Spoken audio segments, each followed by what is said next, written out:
Hey guys, Paul McLean, and jumping right into this series, Story Sell. Let's go through this scenario. You sit with the client, right? And you go through the fact that, we'll use the fact that they're 71, this is scenario, 71 years old. You're going to show them $10,000 in coverage. And, we'll say, like, in fact, I just used the same scenario in the last video. We'll say it's 71 bucks a month, right? And they say, well, Paul, I mean, I get that. I just don't really want to pay the 71 bucks a month because, in fact, we already have $10,000 in a savings account. So we really don't need it because when we die, the family's just going to use that. Like, we're good. We already have it in a savings account. So that's the scenario we're walking through if you've had that before. Now, the first option is this. If now 10,000, they really can't do a single premium whole life. It's not enough.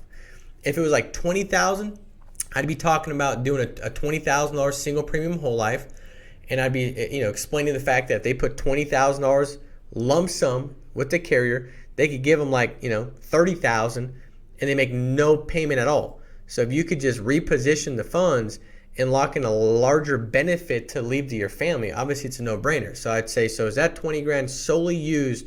Like you're never going to touch it. That sole purpose is to make sure when you die that passes on. They say, yep, that's what the purpose is. But then you want to talk about a single premium whole life. But for these lower amounts, which a lot of times I'd see these lower amounts like, well, Paul, I already have 7,000 in savings, and I think that's plenty. I don't know if I want to pay that amount. I already have 10,000 in savings. So how do you do that?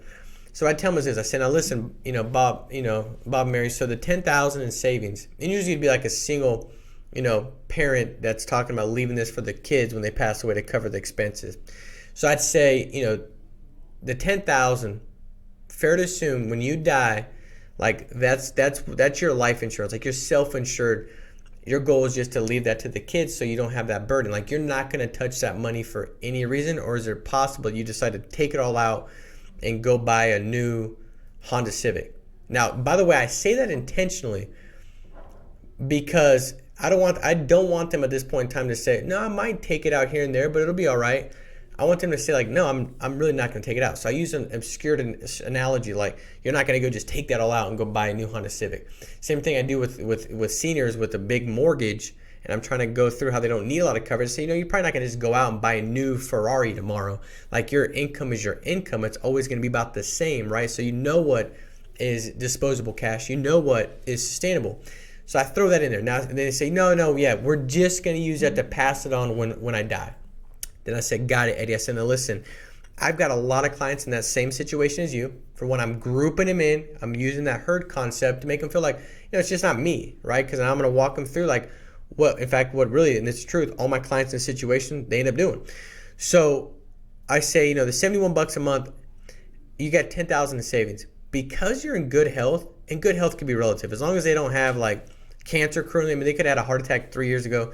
So I'm going to say, if I could write them a level benefit Eagle Premier, for instance, I'm going to say, because you're in good enough health, right, where you don't have cancer, you didn't have a stroke yesterday, you're in good enough health to qualify for a level benefit, and cost of insurance to be covered for you is low enough. What every client does in this situation, because again, if you had bad health, you couldn't do this, it wouldn't make sense, and I'll explain why. But because your health is good enough, again, I'm giving them, to stop and break down, I'm giving them a reason why this works. It won't work for everybody. But like this is something that you're special. You're special. You can actually get a plan and set it up because you qualify with good enough health. So I say, so the 71 bucks a month, what most clients will do is they'll say, well, listen, Paul, they want to leverage your legacy. If they could leave more and not have to pay anything out of pocket, truly, that's what they're looking to do. And so Mary, what they'll do is like you have the 10,000 in savings. So if you take the 71 bucks a month every month out of the savings account, right? It's not a new expense. The 10,000 is just there for savings anyways.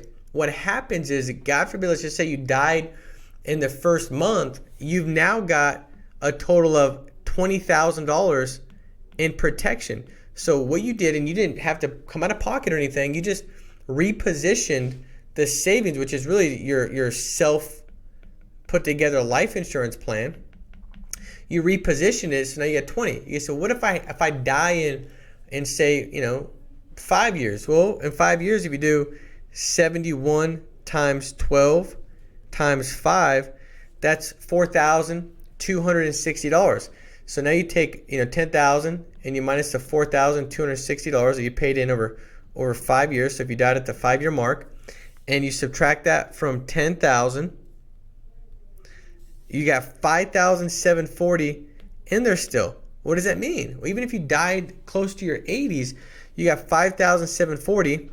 You plus that with your 10,000 life insurance. So you add that to the 5,740. Now when you die, you still have $15,740 in life insurance. So what a lot of clients will do in your situation, because they really want to maximize what they can leave, is they'll just reposition out of savings so they don't have any new expense. And that way when they pass away, they're able to leave significantly more protection when they pass away. And you're going to have to live down the line. Now, can you live long enough where the savings is now depleted and you're now having to make a $700 premium? Yeah, you can. But most clients will say is, the odds are, way I look at it, the odds of me passing away in the next 7, 8 years, 9 years, I don't think I'm going to make it to 90. I tell clients I'm rooting for you, but like less than 1% of the population is 90, so I'm rooting for you. But a lot of times I'll say, I'd rather take the risk and have the ability to have a lot more payout, where if I do live to 88, maybe the 10,000 in coverage, now it does cost me a little bit because that's been depleted. So that's how most clients see it. Do you see how that makes sense, to be able to maximize and leverage your legacy using the same amount? A lot of times they say, yeah, I see how that makes sense. And so that's kind of how to handle that situation. If I've already tried to really go through and build value in this, and they're like, no, we don't need nothing more than 10,000, and they're adamant, and I'm like, well, legacy, and they're like, no, we only want, that's plenty. This is how I'm going to go ahead and position it to still give them an opportunity and a door open to walk through and get that plan in place. So guys, I hope this makes sense. Make it a big week. Stay strong, stay steadfast, and we'll talk to you soon. Take care. Bye-bye.